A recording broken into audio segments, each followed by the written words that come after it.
Welcome back to the Don't Write That Book podcast, where you can learn how to write your bestseller and own your authorship. Follow along with us as we give you an insider's view of the book industry. Now, here are your hosts, myself, Mike Michalowicz, and AJ Harper. It's a funny way to start the episode. I'm seeing the squiggles and wiggles. That means we're recording. And it also means we're at episode 102. I made some promises in episode 101 of a big reveal about that scoreboard behind you. So we'll talk about that in a second. You are going to listen to Don't Write That Book, and you're going to hear about leveraging author partnerships. And I am currently joined in virtual studio with my friend, my colleague, my business partner, AJ Harper. AJ, welcome to the show. Welcome to the show. Welcome to the show. Thanks for being here. Never said that. I've never said it before, and I've never said it before, and I probably never say it again. It's just our combos. How's it feel to be back in your home On the lake? on the island? Yeah. We're getting used to it. Yeah, it's been a journey trying to figure out how to be in two places. Yeah. Does one become a primary home? Does one feel more home than the other? I think this lake house is more us than any place we've ever lived because we designed it. You know, in New York, we live in a house that's built in 1908. You know, you're always struggling with the limitations of those things. And that's very much a soul place for us. But we do miss New York. So we're happy when we go back. I think I'm just going to be one of those people. I shared it. My friend Greg was visiting me at the beach, the New Jersey beach, Long Beach Island. And he lives in Colorado. So he and his wife landed in New Jersey, and he goes, dude, there's an intensity and an energy here. You feel it the second you get off the plane. He's like, it's just more energy, more aggressive. And it's funny when my wife and I travel outside of New Jersey, particularly southern states or western states, it's like, gosh, it's so slow. Like so slow. And courteous, by the way. We were in Tennessee. It's like, people are so courteous. Like, what's going on here? What's wrong with everybody? Yeah, it's what it's like here too. People are lovely. I think for me, this place is really a place to rest. Yeah. And to be creative in a deeper way, that noise, because along with that, you call it aggression. It's very, I mean, I live in New York, not New Jersey, but it's the same. It's basically the same. Totally. Yeah. I think it's noise. It's not even, and I'm not talking literal, literal noise, but you drown all that out, as you know. Yeah. You don't really hear it anymore. You live in the woods. Totally. Yeah. But you know what I mean by noise. It's this feeling. You know how many people are around you, even if you don't hear them. Yeah, you can feel it. You can feel it. For me, it's the airplanes. The first time I didn't hear the noise.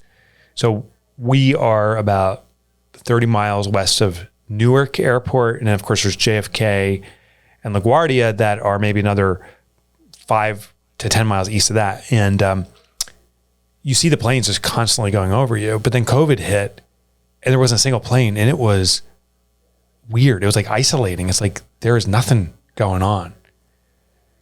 But I don't call it, that's what Greg called it, aggressive. I think I would label it as high energy. It is definitely high energy. I think if you are trying to get something done, you're more apt to get it done there than if you anywhere else, because everyone is working. Everyone is grinding.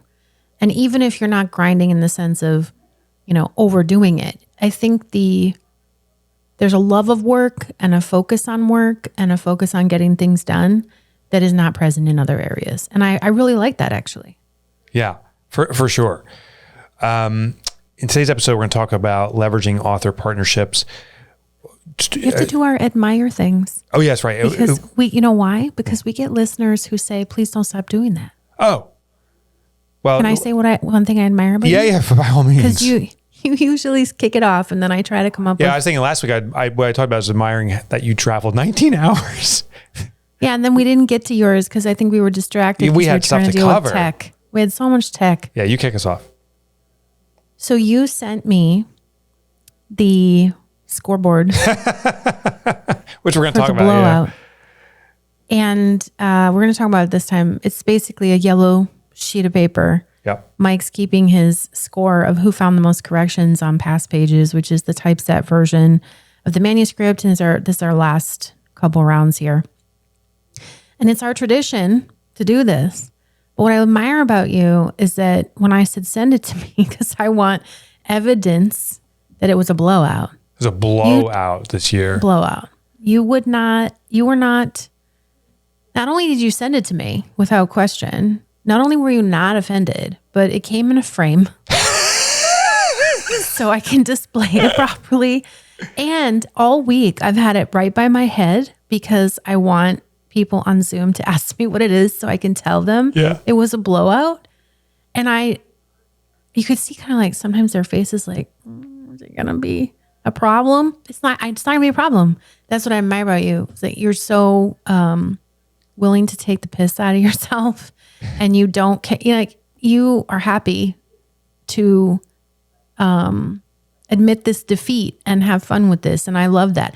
I love that when I was getting ready to do that talk that you asked me to do for Authors, I knew that if I just did something to start where I just threw you under the bus completely, that we would be off to a good start and that you would feel like that was great. Yeah. So I admire that that we can have this kind of fun relationship because you aren't bringing your ego to the table. Oh, thank you. So that I'll go over the scoreboard in a second. The thing I admire about you is the advocate for the underrepresented. And I think it comes to authors in particular. There's authors who I think aren't getting a fair shot for whatever reason and never would. And you take them under your wing. I've been on the calls. You're encouraging them to keep going. You're expecting them to give their best performance in their work. And you've taken authors who didn't have a shot and put them in the big ball field. So I admire that. Thanks. So the scoreboard, real quick, what we do is at proof pages is where we go through line by line, word for word, comma by comma, and identify where are there errors in the book. There's a concept called the nuclear half-life, and the idea is that when there's a nuclear contamination, radiation of some sort, that over a period of time, it will be half of that radiation intensity, and that same period of time going forward will be another half, and then it'll be another half. So if the radiation depletes by half in 1 year, the next year it'll deplete by half and deplete by half. But what the concept is, there'll always be some radiation. And I'm like, this is what proofreading is. You think you get it. But did you know the editor's joke? No. The editor's joke is exactly that. Editor's joke is with every pass, we get rid of half of the mistakes. I had no idea. But that's what I observed. And we think we get it all. I'm convinced of it. And there's also this bounce back effect. We get it. Corrections are made to the errors that we identified, and then more errors are created in the process. Oh my God, it can be maddening. That was just this week. But see, this is why you should your next admire me thing should be, I'm so glad you have OCD. Because I have OCD, I couldn't just, like the email came in with the second proof. So that's after we've already submitted our corrections. And the message says, just look at this one thing, right? Just look at this one chapter where there might be a gap. You don't typically have to look at this. Well, what happened? I found a whole bunch of stuff that the corrections from the first proof that didn't get made and new issues that happened. But because I legit can't help myself because of OCD and I have to check every single thing, I went through correction by correction and checked every single thing. What if I hadn't done it? Amazing. It would have been lost. Always check your second proofs, people. Yeah. I'll give you accolades on our next okay, good. Next episode. Now you have your admire for me next time. I love your mental health issue that's making it. I love your OCD mental health issue. So I did is the last few times I kind of quasi-tracked, like who would find a mistake and then give that person credit for that. And at the end of those calls, we'd say, oh, you got 20 mistakes corrected. I got 12 or whatever that you uniquely identified and 12 that I uniquely identified. And then we'd also have ties, ones that we both identified. And that's where we're actually kind of like high-fiving each other. Like, oh my gosh, we both saw that there was an ampersand here where it should have been like a dollar sign. This is the first time I didn't do a paper proof. What I did was I was traveling and just for convenience sakes, I was going to do this on my laptop. You actually printed out and did it on paper, which I've done historically. You decimated me in the count. So that board is the tracking of errors you caught versus the ones I caught uniquely. And I think the ratio is like 35 for you and maybe 10 for me. Like it is like a 300 to 400% crushing. There was a few ties. I think it's the paper. Yeah, I think that was it. So I'm going to go back to paper for the next book. Also, I was eating chicken while we're going over this, like one of those ones you get at the local supermarket that they have sitting there warm already. And I took it out and I was just eating a chicken leg and this juice chicken stain dripped on the rating, which makes it that much more real. So I have on that an arrow pointing to the chicken stain. See, but you made it sound like that was actually an extra, like you had your points plus chicken stain. Plus chicken stain, right? You didn't have a chicken stain on your side. Yeah. So I gained credit wherever I could. I hope that sits there for a long time, and I hope it's a discussion point. I can't wait to come out to Madeline Island and still see it somewhere. I will never take it off my shelf. Oh, that's great. And technically, if there's a situation of where people are starving on the island, you have a little chicken stain there that's perhaps edible. You could, yeah, okay. Probably not. Yeah. Today we're going to talk about leveraging author partnerships. I have some stories, but you had an inspiration behind this. So I wanted to learn about that first. Yeah. So last week I had Garrett Gunderson come and do a free webinar, Smart Money for Authors. I said, hey, you know so much about how you're leveraging your author business and thinking about money in a different way. Will you come just drop a bunch of knowledge? Let me grill you for an hour. So he came and did that. It was great. But he talked about how he's mostly driving people toward book bundles. So he has a number of books, Killing Sacred Cows, What Would the Rockefellers Do, Money Unmasked, and then several more. So that's his intellectual property. So when he's doing bundles, it's his own intellectual property. He says he's primarily driving people to the bundles. And then from there, they're moving into different businesses that he has or consulting or this or that. And he really wants, and he's distributing the print bundles.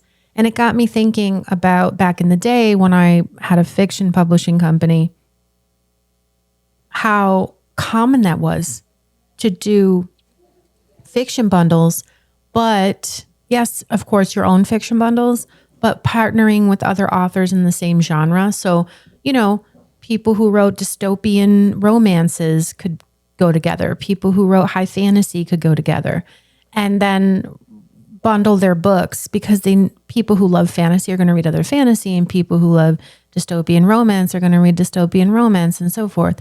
And then I thought, oh yeah, that was a really popular thing to do back in the day, and it probably still is. I'm not that active in that community anymore. What if we get nonfiction authors to do more bundles? And then yesterday, I do this thing called Marketing Mondays within my author collective, which is made up of alums of my workshop, and Brian Harriet is in there. And we actually talked about him last week on the podcast, but he was going through his marketing plan. He had signed up for a Marketing Monday and he wanted to run it through and get some feedback. And one of his things was, what if we did a bundle? And he was talking about a couple books that were, going to be page 2 books, or rather simplified, but then also big 5. And I was saying, oh, you know what? The big 5's going to be kind of hard, but if you got together with all your simplified authors, you could do a simplified bundle because then page 2 simplified has control. It's harder when you're mixing publishers, to do it. But anyway, I started thinking about all this and I thought we need to talk about leveraging author partnerships in a way that's a little different beyond just this JV kind of situation, joint venture partnership, but more like, what are some interesting things that you could be doing with people who you're partnering with, and who could you partner with to do different things? So that was the inspiration. It's kind of like a Garrett plus Brian situation where I thought, hey, let's expand and think about different ways and also build on what I learned in the fiction community about how they leverage it.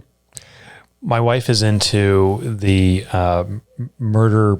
I don't even know if it's mystery shows, but it's these crime investigations. True crime. True crime. That's what. Yeah, exactly. True crime.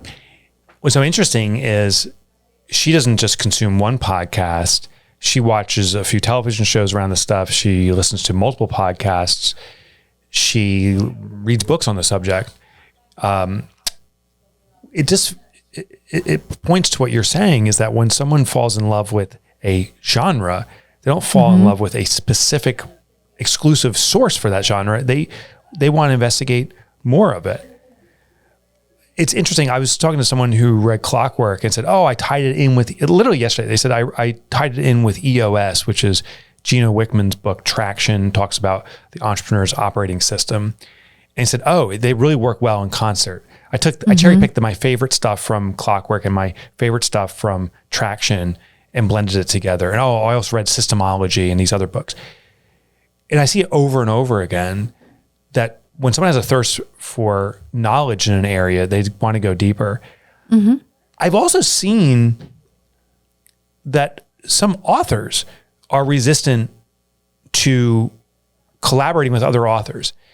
They almost feel threatened. At least that's my perception, that if I support another author's work, I'm going to be threatened. Have you seen that? What's the psychology behind that? Honestly, I don't know if I understand the psychology. I just know that I think it's an amateur move. I think that, real professional authors, they understand that there's a person has 10 books on their subject. They get it. They know that's how it is. They might want to be the number one, in that group, but they understand that readers aren't just picking up one book on a topic. So it's in their best interest to work together. I had an author I invited on to be on a podcast. They wrote a book that's a comp to Clockwork. They came on and they shared some really amazing insights. Clockwork was just coming out, and I asked this author, I said, hey, my book's coming out. Would you be willing to consider endorsing it or blurb? He goes, oh no, it's a competing book. I would never do that. That's how he ended the podcast. I'm like, okay, well, I'll still broadcast the podcast because it serves my audience. Mm-hmm. And I wonder if it's a scarcity mindset versus abundance mindset. That's probably it. That's probably the psychology behind it. It's kind of the same energy when people come in, when I get a newbie author, and the first thing they ask me is, how can I keep people from stealing my idea? Yeah. Wrong question, man. Yeah. How can you get your idea to go viral is the right question. Exactly. Yeah, I understand the psychology too, because you put something out there, you think someone else is going to run with it, but no one knows it the way you do. No one knows your story. Mm-hmm. Ideas on the general level can be copied and cloned, and it happens all the time. Mm-hmm. I mean, that's how chances are the book that you're writing came because of stuff you've read in other books and life experiences, and it's an amalgamation of all these different things. You and I, so we were at this author event down in Nashville that you spoke at, and it's quite an amazing group. In that group was James Clear, and James went up. We had this who do you want to come up and vote to speak? And people had subjects, and they wrote their name next to it on this whiteboard, and you could put a check mark next to it. James Clear didn't do anything. He just wrote James Clear, and people just started checking it off. I know. It was fun. He had the most he had the most checks by far. So I busted his balls too because I'm hosting that event, right? I'm up in front. I'm like, well, James doesn't have a subject, but they liked his name. Just stand there. James. But he shared something that was interesting, but I also contested it. He said, I know what you're going to say. Yeah. And so, but I think he made an excellent point. But I also want to debate this. So he said, identify the top, I think it was 25 books in the category you're writing and find a way to make them irrelevant. So basically write a book that is so superior that it becomes the Bible for that market. Mm-hmm. And my counterpoint is, how can I have the top 25 books integrated into my own books, supportive? How can I make this 26th book make the 25 books go up? So that was my counterpoint. Now, let's just give some qualifications here. I've sold 1.5 million books. James Clear has sold 1.5 million books yesterday. Like it doesn't even compare. This guy is dominating the space. So take what I share with a grain of salt. What are your thoughts around that, though? Yeah, I think for him it was an exercise in trying to up-level his book. Yeah. So I think it's worthy. I think it's a worthy exercise for you to say, okay, let me look at these 5 books or 10 books, or in his case, 25 books. And let me see how I can, blow them out of the water, basically, so that nobody needs these other books. And I think that's actually a really good exercise when you're writing the book. But I think then going forward, you can work together after that. I don't think it has to mean that you ignore those books or think they aren't worth anything or don't connect with those authors, right? There's always going to be another factor, which is voice and story. So even if his book is definitely what makes them irrelevant because all the knowledge in his book is comprehensive and delivered in a simpler way and more accessible, there's still the X factor, which is voice. And so you might love Atomic Habits, but you might also love a different book on the topic because you just love that author. And that's always going to be the case. You can't really make any book irrelevant because you can't account for taste. You can't account for what draws someone to another person. And I think one of the reasons that you're successful is voice. So yes, you are very good at simplifying concepts. Yes, you are very good at making sure everything is doable. Yes, you're a good storyteller, right? All that. But honestly, it's a huge part of it is voice. So there's always going to be people who prefer your book to someone else's. With James's book, Atomic Habits, to me, it's a very practical read. It's excellent. Then there's Power of Habits by Charles Duhigg, which is more of an academic read, and it's excellent.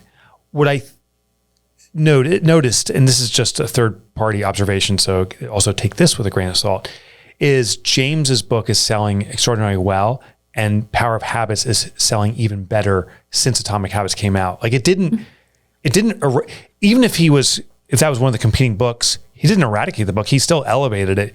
He, to your point, positioned his book to be the best possible book he could write. Yeah. Think of it as a writing exercise, but not as an authorship exercise. So what are some of the strategies? You were talking about the book bundles. Have you had authors do this? Is there a timing? Is there an approach? How do you ask authors? What's your knowledge around this? Yeah, so I want to, again, part of my inspiration was Garrett. I know he does print bundles and he fulfills it on his own. So that's a more complicated thing. And if you are traditionally or hybrid published, you'd have to get your publisher in on this, which can be kind of challenging. But if you're self-publishing, which I know Garrett took over all of his books, so he's got complete control now. Oh, I didn't appreciate that. That's amazing. Yeah, so I remember when he and I started our professional partnership, which became a friendship. When we became friends, I said, why don't you have control over this? Like, why don't you know this? Why don't you have the rights? You should be handling it. You shouldn't be having this person handle it. You're leaving money on the table. So he, over the course of about a year or two, got everything. So now he has total control, and that's been a game changer for him. So that's not always a possibility. For example, you aren't going to be able to get your Penguin Random House book. You're not going to be able to get those. So, but you do have control over several titles. And then now, because you're with Page 2, you have way more control as well. Yeah, so that's a big consideration for authors listening in, is if you go the traditional route, there are traditional parameters around your book publication. If you go hybrid, there seems to be a lot more flexibility. With Page 2, there actually is a lot more flexibility. And then self-publishing, you have the greatest degree of flexibility, but there's trade-offs at each level too, in regards to... This depends on your priorities. Yeah, you have to prioritize. So for me, the hybrid solution, Page 2, and now our imprint with them simplified, is the best of both worlds. There's the flexibility I want, but there's the structure that can support large volume, large distribution, international distribution, great editorial team. So you got to strike that delicate chord. One thing we formed with Simplified. So I don't know if I told you, Ryan Dice joined us. Ollie Richards just came on board. We were on that phone call together. You just helped us. I hope he signs up to do a retreat at Madeline Island with you. And we have now 6 authors, and 2 more that have given us verbal commitments. It's just timing. I think that's really impressive, by the way, Mike. Thanks. And I'm really proud. I can't share all the names yet, but I'm really proud of the quality of people we have, of every single one of these authors, an absolute devotion to their craft and to their community. Additionally, we have some authors that this isn't their first rodeo. This is their 4th book or their 6th book, but they're looking for a better solution. So, and I'm proud that you have 3 of my top 3 book workshop alums on the roster. Yeah. I'm proud of that too. There's some people that are transitioning from a career or entrepreneurship into caring for communities through authorship. The point I'm getting to is we're flying down to Austin, Ryan Dice's place, I think in November. I have to ask Aaron. December. Oh, you know better. In December. I know because these are my people in my community is a crossover with yours. Brian Harriet's one. John Briggs is another. Scott Todd. Scott Todd literally just signed with us, and I know he announced it in a I think a live edit, and everybody was like over the moon for him. We had no idea, and we were so pumped. We were so pumped. Yeah. So we're all getting together, and the idea is, how do we elevate each other's work? We are all in the same domain, entrepreneurship, self-improvement almost. But how do we elevate each other? And so we're spending 3 days, 2 half days, 1 full day together, just about cross-marketing each other. And this is one of the ideas, book bundles, but also integrating each other into each other's books. A website that is the simplified website that we all are linking to. And when you check out my books, it encourages you to check out the entire simplified platform.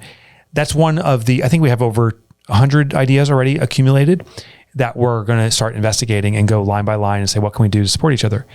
Now, here's the funny thing is this is a deliberate practice through the simplified imprint where most publishers, contrary to what we're doing, seem to divide their authors, seem to discourage collaboration. And any collaboration we had while I was with Penguin Random House was me seeking it out on my own. And even with self-publishing, it was me seeking out on my own. Why is that the common case? I don't really know. There's so much in publishing that's like, why do you do that? I don't know. It's so entrenched. It's been decades, you know? There's so much of it is this is the way it is. When I was talking to Brian and Scott, I need to pause and say this. I really do. I was talking to Brian and Scott and I said, you do realize that this is what Mike's always wanted. Like he's creating the kind of author experience that he wishes he could have had. I remember when you went in the first time with Pumpkin Plan to Penguin before it was PRH. And you were so excited. Like, can I meet these authors? And how can I help these authors? And you came in with so much enthusiasm and hope and excitement. And every single idea just shot down. And now you've created this imprint. I'm really, really proud of you. You created the thing that you wanted. Yeah, thank you. And I think it's actually going to smash. I think it's going to be incredibly huge. I don't even know if that's probably a bad slang. I think that means something else now. I think it's going to be a game changer. And I just have to pause for a moment. I know we're talking about leveraging author partnerships, but while you were talking, I was thinking, I think the thing that both of us are doing now is trying to bring about the change that we both want in the industry. Yeah. For me, it's through editor certification and also uplifting marginalized voices. Yeah. And you are doing it through this new design of how being at a publisher should be. Yeah. How it should be a group, a family, a unit for the common good. Exactly. Ooh, that gives me chills. That's exactly I'm just having a moment right now where I'm, because I think for the two of us in our work together, it's always been what's the next book. And now I feel like it's not just, we're on hiatus from writing, but it's what's the change. And I'm just so, anyway, that just came over me. And I just had to say that in that moment, that we're both working on change. There's an author named Jonathan Goodman. He's got a book coming out called The Obvious Choice, Timeless Lessons. Do you know Jonathan? Well, on LinkedIn, he's always, we're always communicating, and he was just running through, he used my book for a lot of that. The guy is awesome. So The Obvious Choice, Timeless Lessons on Success, Profit, and Finding Your Way. It comes out January 14th of 2025. So get your copy now. 2026. Oh, why say? Oh! Am I reading the wrong? It's already out. Oh gosh, I hope I'm mixing up. He has a new book coming out. I think it's The Non-Obvious Choice. Oh gosh, forgive me. He's got a new book coming out. That is his existing book. That's true.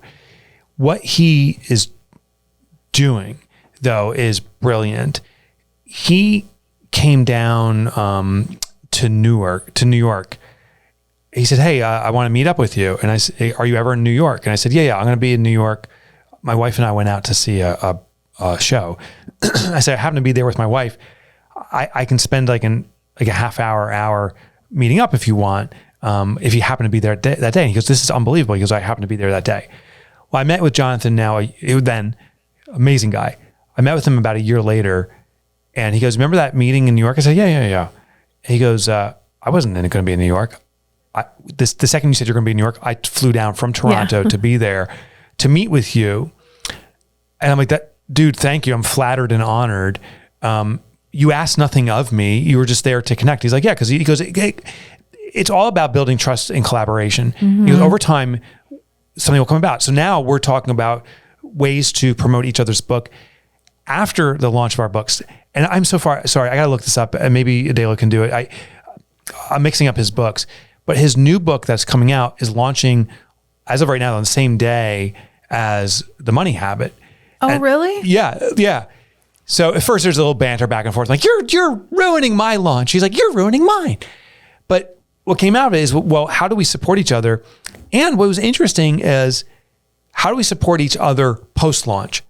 I think there's so much focus on the launch that if there wasn't a match, and we just didn't see a way to match each other, to support each other and also win more exposure for our own books by working together at that point, I think the default is like, well, I guess there's no match here. But instantly you said, okay, for the launch, maybe we don't want to do something like a co-launch. That's probably not going to serve us both. But what can we do the month after? And so we have all this planning going on. I think that's the overlooked thing, is that launch day is just one day of marketing for the rest of your life. It's the first day for the rest of your life for your book. Can I just say about Jonathan too? I think everyone should go follow him on LinkedIn, because one of the things that he does that I think is so cool is he's so transparent about his author journey. Yeah. And he's very good at collecting data and talking strategy. And he's so go there so that you can see, because he's always sharing really cool things. And I think everyone who listens to this podcast should go follow him. I have nothing invested in saying that, but I think he has really good posts on LinkedIn that are helpful for authors to learn about. He's absolutely brilliant. So what are some other ideas you have for... Well, can I talk to you about how the fiction world bundles? I'd actually love to hear that. I know. I keep wanting to do a Cross the Streams. It's on my list of podcasts for us to do. We just talk about... Because, for a long time, I had a foot in both worlds, fiction and nonfiction. Yeah. And so I would be ghostwriting nonfiction while I was editing novels. And it was cool because it helped me to see the different ways people market and handle themselves. Mm-hmm. For example, I think fiction authors are way better at author relationships than nonfiction authors. And I think nonfiction authors are way better at the launch and all of that than fiction authors. And they have a lot to learn from each other. So I still think we probably need to do that. But one of the things go ahead.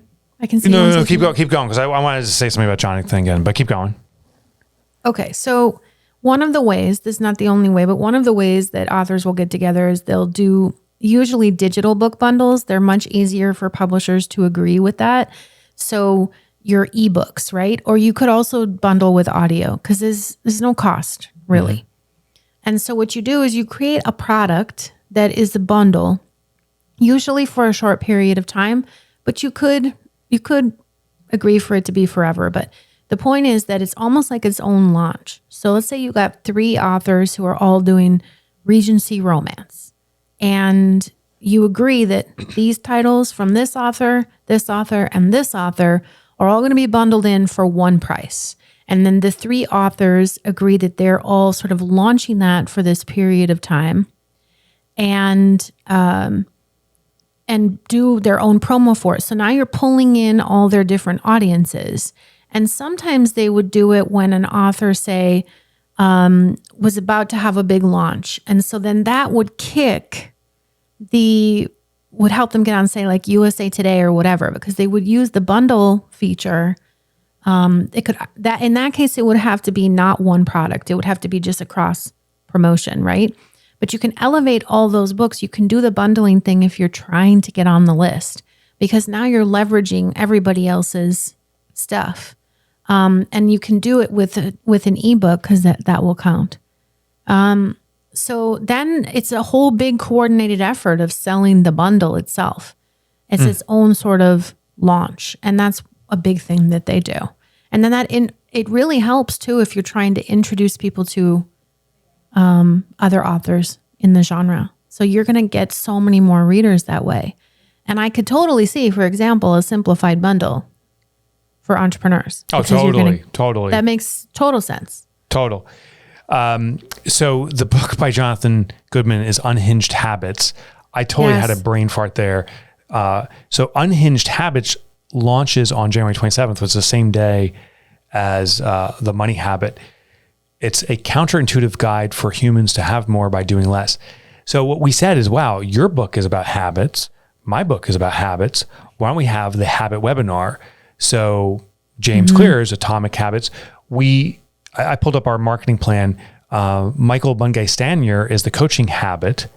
So there's all these folks that have habit books, and we said this can be 24 hours to a new you, and we can in one day have a webinar talking about habit change. Now we're aligning people around a desire for self, but hitting different elements: a financial book, just a general health habit book, the way to communicate, and so forth. So I thought that was super interesting.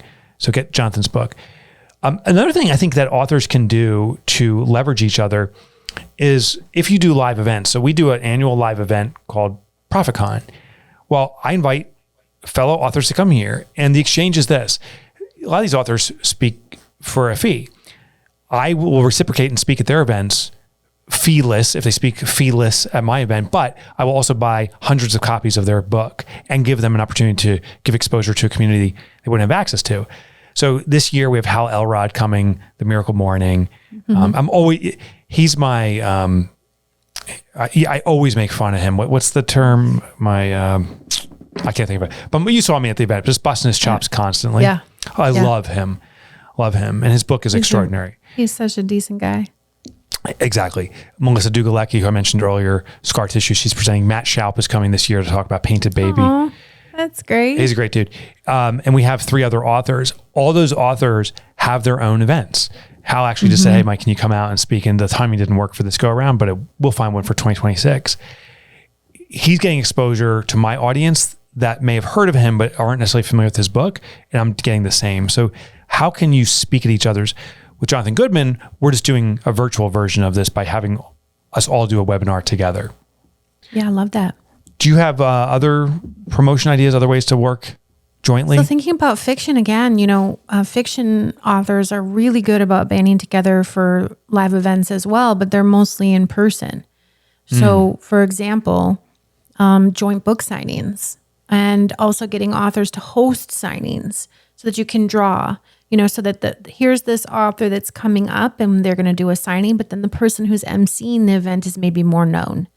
Or again, books that are similar and doing an in-store event, you can draw more crowds that way. You can also get the bookstore to say yes more readily because there's more going on.